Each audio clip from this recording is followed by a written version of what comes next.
કોઈ પક્ષને બહુમત ન મળે તો બંધારણ બચાવજો. ચૂંટણી પરિણામો પગલે પૂર્વ જજોનો રાષ્ટ્રપતિને પત્ર.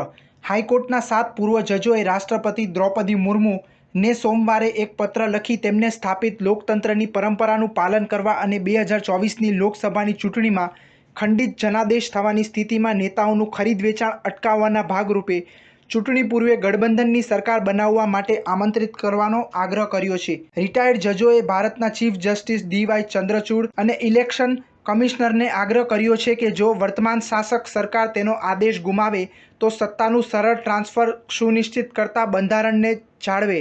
આ પત્ર મદ્રાસ હાઈકોર્ટના 6 ભૂતપૂર્વ જજો જી.એમ. અકબર અલી, અરુણા જગદીશન, ડી. હરિપરન્થમન, પી.આર. શિવકુમાર, સી.ટી. સેલ્વમ, એસ. વિમલા અને પટના હાઈકોર્ટના પૂર્વ જજ અંજના પ્રકાશ દ્વારા લખવામાં આવ્યો છે. તેમણે કહ્યું કે આ એક વાસ્તવિક ચિંતા છે કે જો વર્તમાન શાસક સરકાર જનાદેશ ગુમાવે છે તો સત્તાનું સ્થાનાંતરણ સરળ નહીં હોય અને બંધારણીય કટોકટી ઊભી થઈ શકે છે.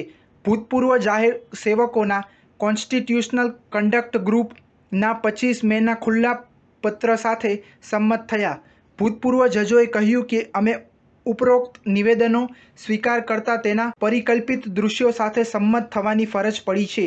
જો વર્તમાન સરકાર સત્તા ગુમાવશે તો ભારત રાષ્ટ્રપતિના ખભા પર મોટી જવાબદારીઓ આવશે. સ્ટાર ન્યૂઝ 7 હંમેશા સચ્ચાઈની સાથે.